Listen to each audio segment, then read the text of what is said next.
Hi guys! Welcome back to my channel. So, sa mga kapwa natin Pilipino dyan, Pinoy dyan, keep safe tayo. May bagyo na naman.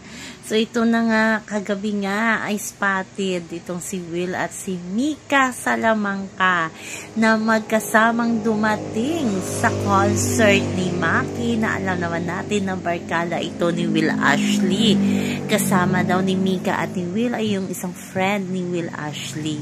So, yung mga Will ka dyan, nagmamaoy na naman sa Twitter at binabash itong si Mika. Kasi nga daw, dapat si Bianca daw ang kasama ni Will Ashley.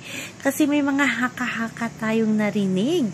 In real life daw, ang Mick Will daw ang magjowa. Gaano ito katotoo? Kasi may isang dyan sa ex, may pa-blind item. Paano kaya kung umami ng isang ex-PBB housemate na yung hindi, yung totoong GF niya ay ang hindi niya ka-love team.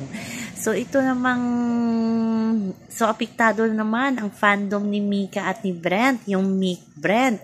Kasi nga, magkasama itong si Mika at si Will Ashley. Magkasamang pumunta at magkasama ding umuwi. So, medyo na HB ang mga Will Cup fans dyan. So, parang wala ng karapatan itong si Will Ashley na lumabas kasamang mga kaibigan. So, dapat pala si Bianca ang kasama. Sa totoo lang, hindi pa natin nakita itong si Will at si Bianca na magkasama. Kung walang trabaho, diba? Magkasama lang ang Will Cup pag may ini-endorse, may trabaho, may shooting. Pero yung kasama lagi ni Bianca pag off day niya ay si Dustin.